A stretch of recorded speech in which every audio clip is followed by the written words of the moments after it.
जी नाज़रीन भलीकार चवंदासीं।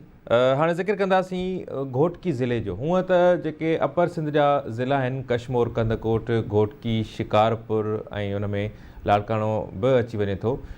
सखर जा बि कुझु इलाइक़ा आहिनि, ख़ासि तौर ते जिन शहर जिन ज़िलनि खे कचो लॻे थो त उते अमन अमान वारी सूरत हाल जेका आहे उहा ॼण त का ख़ातिर ख़्वाह न हूंदी आहे, का बहितर न हूंदी आहे।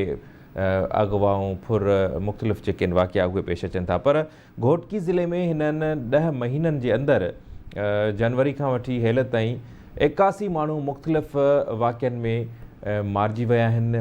81 इंसानी जानियूं जेके आहिनि उहे ज़ाया थी चुकियूं आहिनि। कारोकारी जा वाक़िया आहिनि, ज़मीनी तकरार आहिनि, बिरादरी तकरार आहिनि। बिरादरी तकरार बि उमूमन ज़मीन जे मालिकीअ ताईं थियनि था ऐं कॾहिं कॾहिं वरी जेको कारोकारी या काराइं जी तोहमत आहे या जेके संगावती तकरार आहिनि उन्हनि जे करे बि जेके आहिनि से उहे मामला थियनि था। 81 माण्हू जेके आहिनि उहे 10 महीननि में मारिजी चुका आहिनि। हिन वक़्त ताईं पुलिस छा करे सघी आहे, हिन वक़्त ताईं जेके चूंडियल नुमाइंदा आहिनि उहे छा करे सघिया आहिनि, ऐं ज़मीनी तकरार जेके थियनि था पोइ उहा ॿिए खाते जी ज़मीन आहे या जेका सरकारी ज़मीन आहे उन ते बि तकरार थियनि था। कुझु माण्हुनि जी ज़ाती मिल्कियत आहे उन्हनि ते तकरार थियनि था।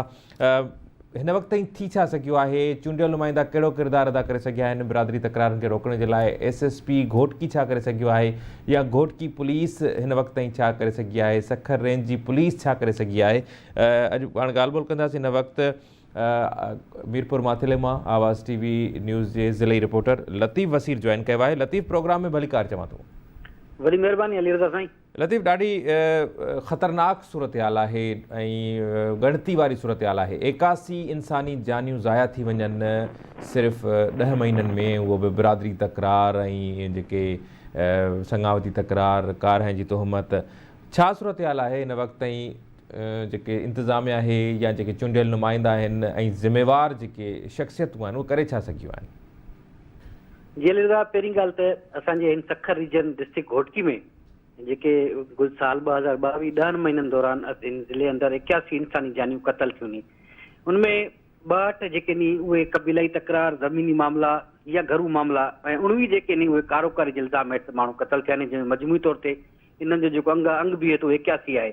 पर उन सां गॾु ज़िले अंदरि जेके 327 जवाबदारनि ख़िलाफ़ केस दाख़िल थियो, 76 FIR थियूं ऐं 176 ॼणा जेके नी रूपोशनी ऐं उनखां पोइ कुझु पुलिस जेके नी गिरफ़्तार कया नी, 152 माण्हू गिरफ़्तार थिया नी। पर उन सां गॾु ज़िले अंदरि जेके सालनि खां वठी जेके नंढा नंढा तकरार ज़मीन ते शुरू थियनि था, अॻिते हली वधी था वञनि, अॻिते हली करे क़बीले तकरार में शुमार थियनि था।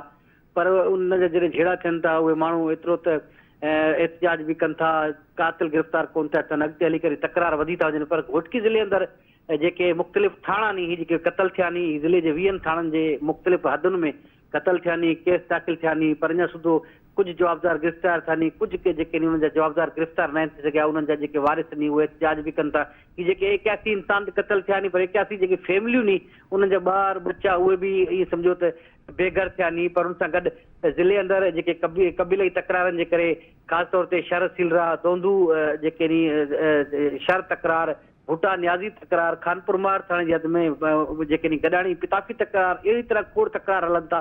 पर ज़िले अंदरि जेको ही तकरारनि जो जेको रेशियो आहे उहो ख़ासि तौर ते ॿुधाए पियो वञे जेके ज़मीनी तकरार, रेवेन्यू खाते जी ग़लति जेका रिकॉर्ड में फेरफार, ज़मीन जी डबलिंग खां पोइ या ॿिए खाते जूं ज़मीन, इन हवाले सां कि ज़िले अंदरि जेके तकरार वधनि पिया, गॾिजण बदिरां ॾींहों ॾींहुं वधनि पिया। तमामु इन हवाले सां DC घोटकी छा करे सघियो आहे या रेवेन्यू जा जेके अमलदार आहिनि उहे करे छा सघिया आहिनि? छाकाणि त जेकॾहिं डबलिंग आहे ऐं हिकिड़े ई ज़मीन जा 2 खाता आहिनि या कूड़ा खाता जेके आहिनि ठाहिण, उहो बि रेवेन्यू खाते में को ॼण त का नई ॻाल्हि न आहे। अक्सर ज़िलनि में इन क़िस्म जी शयूं रिपोर्ट थींदियूं आहिनि, माण्हू एहतिजाज बि कंदा आहिनि। त हिन वक़्तु रेवेन्यू खाते जा अमलदार छा करे सघिया आहिनि? अली रज़ा, तव्हांखे यादि हूंदो त घोटकी ज़िले जे जेको ॿिए खाते जूं जेके ज़मीनूं हुयूं, जेके वॾे वज़ीर जा अख़्तियारात बि न आहिनि, उन्हनि छा कयो, ॿिए खाते जे रेवेन्यू खाते पारां 1666 एकड़ ज़मीननि जा जेके नी खाता तब्दील कया विया, माण्हुनि जे नाले ते खाता कया विया, अॻिते हली करे खाता कैंसिल थिया, उन्हनि ख़िलाफ़ कार्रवाई न थी।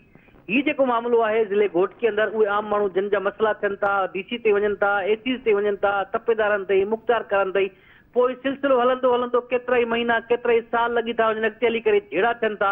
पर ख़ासि तौर ते इहे जेके तकरार इन में रेवेन्यू खाते खे बि इन सॼे मामले ते तहरुक वठणु घुरिजे, नोटिस वठणु घुरिजे, ख़ासि तौर ते चूंडियल नुमाइंदा उन्हनि खे बि अॻिते अचणु घुरिजे, छाकाणि त उन्हनि जे तक जा माण्हू नी, उन्हनि जा ई वोटर नी, क़बीलई तकरार जेके थियनि था उहे बि उन्हनि चूंडियल नुमाइंदनि जे जा वोटर आहिनि उन्हनि खे बि किरदारु अदा करणु घुरिजे, सिविल सोसाइटी उनखे बि रोल अदा करणु घुरिजे त जीअं ही तकरार ख़तमु थियनि। पर उन सां गॾु हीउ जेको मां तव्हांखे जेके तफ़सील ॿुधाया अथमि, हीउ घोटकी ज़िले जे साल 2022 में तक़रीबन 10 महीननि दौरान ऐं उन सां गॾु जेके अॻूणे SSP जे मुक़ररी दौरान बि जेके हीउ तमामु वधीक वाक़िया साम्हूं आया, कत्ल जा, उन सां गॾु ज़मीनी तकरार, माण्हू मर्डर जा मामला इहो ॾींहों ॾींहुं वधनि पिया। पर ॿी शइ जेका असांखे साम्हूं नज़र अचे पई त हीउ मामला जॾहिं थियनि था, कत्ल जी सिर्फ़ु FIR दाख़िल थिए थी, FIR दाख़िल थियण खां पोइ जवाबदार गिरफ़्तार कोन था थियनि।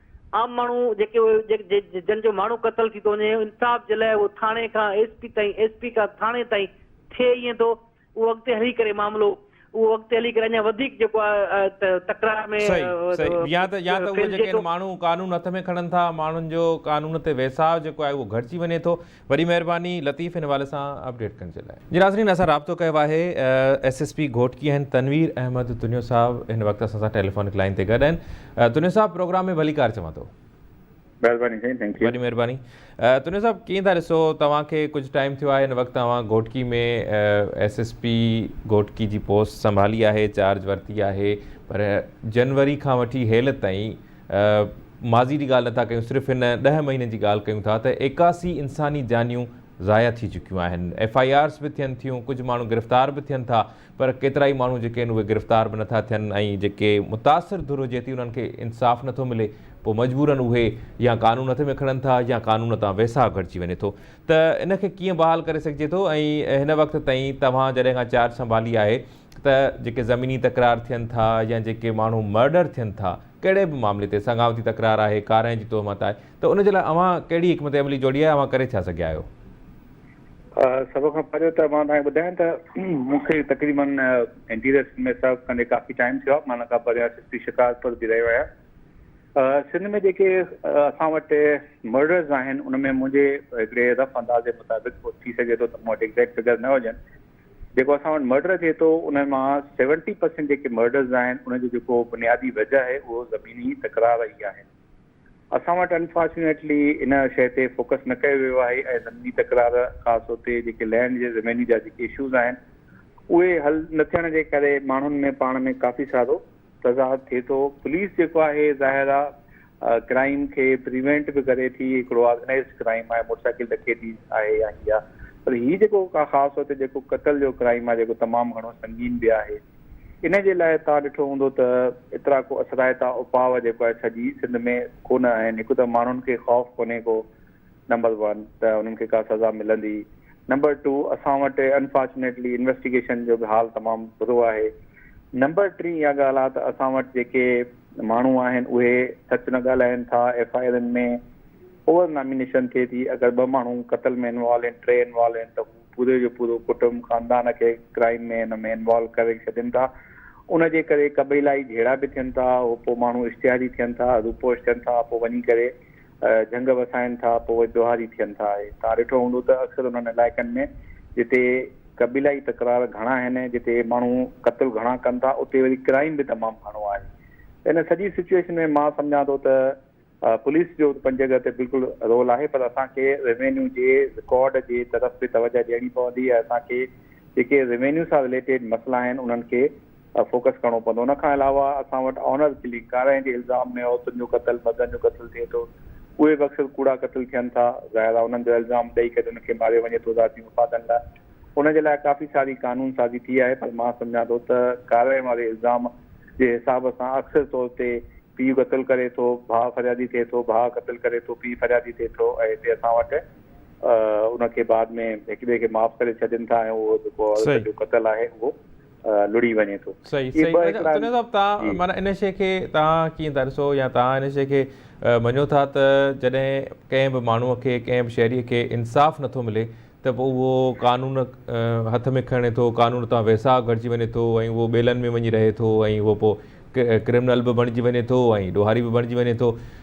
त पोइ इन में इंसाफ़ न मिलण जा कहिड़ा कारण आहिनि जो हिन आइनी मुआशिरे में असां रहूं पिया, हिन जिदत भरे ज़माने में रहूं पिया, डिजिटलाइज़ेशन आहे, पर हिन दौर में बि माण्हूअ खे इंसाफ़ नथो मिले। उन में कंहिंजी कोताही आहे, कहिड़ा कारणनि जो इंसाफ़ जेको आहे उहो नथो मिले या देरि सां मिले थो, 40 सालनि खां पोइ वञी उहा शइ थींदी आहे? बिल्कुलु तव्हांजी ॻाल्हि सही आहे, पर मूं पंहिंजे हिन शुरूआती ॻाल्हि ॿोल दौरान इहा ॻाल्हि ॿुधाई त असां वटि छा आहे जो कूड़ तमामु घणो आहे। जेको आहे मां तव्हांखे ॿुधायां त असां वटि FIR में अगरि 3 माण्हू क़तल कनि था त लिखियलु आहिनि 20 माण्हू था। इहो हिकिड़ो मेन सबबु आहे जंहिंजे करे माण्हू आज़ाद बि निकिरी थी था वञनि, कोर्टुनि में उन ते केस नथा बीहनि, नंबर 1। नंबर 2, जेको तव्हां ॻाल्हि कई कानून जी, त ॾिसो कानून त पंहिंजी जॻह ते मौजूदु आहे, हुनखे पकड़ण जा बि गवर्नमेंट जेको आहे रिसोर्सिस ॾिए थी, पर जेको ख़ासि तौर ते मर्डर केसिस में माण्हुनि पारां कूड़ा माण्हू ऐड कया वञनि था, उनजे करे सॼो प्रॉब्लम थिए थो। उन खां पोइ असां जेका तफ़्तीश आहे, जांच आहे, उहा बि मयादी न हुजण जे करे माण्हू खामखा चालान थी वञनि था। नंबर 3 इहा ॻाल्हि आहे त असां वटि जेके असांजूं अदालतूं आहिनि, उन्हनि जो बि पुलिस जी तफ़्तीश नाक़िस हुजण जे करे ज़ाहिर आहे हू पुलिस जी तफ़्तीश सां इतफ़ाक़ नथा कनि। अगरि पुलिस इतफ़ाक़ सां कंहिं माण्हू खे बेॾोही सम्झी करे उन्हनि जे लाइ लिखे थी त हीउ माण्हू बेॾोही आहे, पर उनजे लाइ सबूत इकठा नथी करे सघे, त पोइ मजबूरन ज़ाहिर आहे कोर्टूं बि उन सभिनी माण्हुनि खे चालान करे उनजे लाइ ट्रायल स्टार्ट करे। अच्छा तुने साहब, जांच जेका आहे उहा जेको जीअं तव्हां ॿुधायो था उहो त टेक्निकल मामिलो आहे वाक़ई। त जेकॾहिं 3 माण्हुनि जी जॻह ते 30 माण्हुनि खे जांच में शामिलु कयो वेंदो त वक़्तु बि घणो लॻंदो ऐं उनजे लाइ कैपेसिटी बि वधीक हुजणु घुरिजे। इहा त हिकिड़ी हक़ीक़त आहे, मां तव्हां सां इतफ़ाक़ रखां थो। पर जांच जेका आहे उहा नाक़िस छो आहे, उहा बहितर छो नथी कई वञे ऐं जेके जांच वारो जेको मरहलो आहे उहो बहितर छो नथो थी सघे सिंध पुलिस में? रिसेंटली कोशिशि कई वई आहे त जांच जेको आहे उहा उनजे लाइ को अलॻि सां को हिकिड़ो सिस्टम ठाहियो वञे। छा आहे जो असां वटि जेको हिकिड़ो हाणे कानून लागू आहे, उहो साॻियो ई कानून जेको हिकिड़ो प्रैक्टिस हले पई, उहा अंग्रेज़नि जे दौर खां वठी उहा साॻी हले पई त जेका वॉच एंड वार्ड पुलिस आहे उहा ई जांच कंदी। ज़माने में अगरि तव्हां अमेरिका ॾिसो या जेके जदीद मुल्क आहिनि, उन में तव्हां ॾिसंदो त अगरि चाइल्ड मिसिंग जो केस आहे त उनजो सेल अलॻि ठहियो आहे उहा पुलिस, पर उहा स्पेशलाइज़ करे थी चाइल्ड मिसिंग में। अगरि फाइनेंशियल क्राइम्स आहे उते तव्हां ॾिसंदो त उनजे लाइ हिकिड़ो अलॻि सेल ठहियलु हूंदो आहे। हिकिड़े थाणे में या उते हिकिड़ो जेको यूनिट आहे उन्हनि जो जेको पुलिस जो, उनजे अंदरि ई जेको आहे काफ़ी सारा इदारा नंढा नंढा ठहियल आहिनि, नंढड़ा यूनिट ठहियल आहिनि। असां वटि हिकु आम तफ़्तीशी जेको आहे उहो सभु जांचूं करे थो, उहो क़तल जी जांच बि उहा करे थो, चेक बाउंस जी माली जांच बि उहा करे थो। असां वटि पुलिस में स्पेशलाइज़ेशन कोन्हे का। मिसाल असां वटि गाॾी चोरी थी उनजी जांच बि साॻियो IO कंदो, क़तल थियो तॾहिं बि उते। इहे हिकु त असां वटि इहो प्रॉब्लम आहे। ॿी असां वटि प्रॉब्लम इहो आहे त असां वटि पुलिस में ख़ासि तौर ते अगरि ॾिठो वञे त जेका असांजा उहे इदारा आहिनि जेके तरबियत जे हवाले सां, जे ट्रेनिंग जे हवाले सां, उहे काफ़ी वीक आहिनि, उहो मज़बूत न थी सघिया आहिनि। ऐं नंबर 3 इहा ॻाल्हि आहे त असां वटि जेको पुलिस में 2016 खां वठी हिकिड़ो इंडक्शन जो फेयर निज़ाम हलणु शुरू थियो आहे। उमेदु आहे त अॻिते हली करे स्पेशलाइज़ेशन नंबर 1, नंबर 2 सुठी जेको आहे तरबियत, नंबर 3 जेको आहे उनजो अलॻि थियणु, ऑपरेशन पुलिस खां जेको तालुक़ु न हुजण खां पोइ मूंखे उमेदु आहे त अॻिते हली करे शयूं बहितर थींदियूं। ज़ाहिर आहे इन्वेस्टिगेशन करणु हिकिड़ो ॾुखियो मसइलो बि आहे, टेक्निकल बि आहे, और उनमें ख़र्च बि इलाही लॻनि था। सही तुंहिंजो साहब आख़िरी सवाल आहे, मुख़्तसिर जवाब ॾिजो त छा जेके तजवीज़ूं तव्हां ॾियो पिया त इहे छा तव्हां पंहिंजे आला अख़्तियारनि खे ॾिनियूं आहिनि, IG साहब ताईं इहे जेके आहिनि से तजवीज़ूं तव्हां ॾिनियूं आहिनि या को अहिड़ो मैकेनिज़म जोड़ियो वञे पियो सिंध पुलिस में? जी हा, बिल्कुलु। मां ॿुधाईंदो हलां त 2 ॾींहं पहिरियों ई इंस्पेक्टर जनरल पुलिस जी तक़रीबन 4-4.5 कलाक टर्की जेको आहे हिकिड़ी मीटिंग थी, जंहिंमें ख़ासि तौर ते इन्वेस्टिगेशन खे फोकस कयो वियो। ऐं उन में ॾाढी हिकिड़ी ॿी सुठी ॻाल्हि जेका इन्वेस्टिगेशन में हाणे इंट्रोड्यूस थी रही आहे, अगरि कोई माण्हू खे, कंहिं क्रिमिनल खे अगरि को पुलिस ऑफिसर सज़ा ॾियारण में कामयाबु थींदो त उनखे इनाम ॾिनो वेंदो। हिकिड़ो त ख़र्चु हूंदो आहे जांच जो, उन खां अलावा उनखे इनाम ॾिनो वेंदो, उनखे इंसेंटिवाइज़ कयो वेंदो त जीअं अगरि को ॾोहारी आहे त उनखे अगरि सज़ा अची थी वञे सुठी तफ़्तीश सां त उनखे इनाम बि ॾिनो वञे। इहे बि जेको आहे प्रपोज़ल गवर्नमेंट खे मोकिलिया पिया वञनि। उमेदु इहा ई आहे त काफ़ी वक़्त खां वठी जीअं त असांजो पुलिस डिपार्टमेंट में बहितरी जेको आहे आहिस्ते आहिस्ते उम्मीद कयूं था त सिंध पुलिस में बहितरी ईंदी ऐं जेको सिंध जे अवाम जो जेको कानून ते वैसाव आहे उहो वधंदो ऐं बरक़रार रहंदो ऐं सुठो रहंदो। उम्मीद कयूं था। वॾी महिरबानी तनवीर अहमद तुनियो साहब, तव्हां असांखे टाइम ॾिनो। नाज़रीन, प्रोग्राम जारी, वठूं था ब्रेक।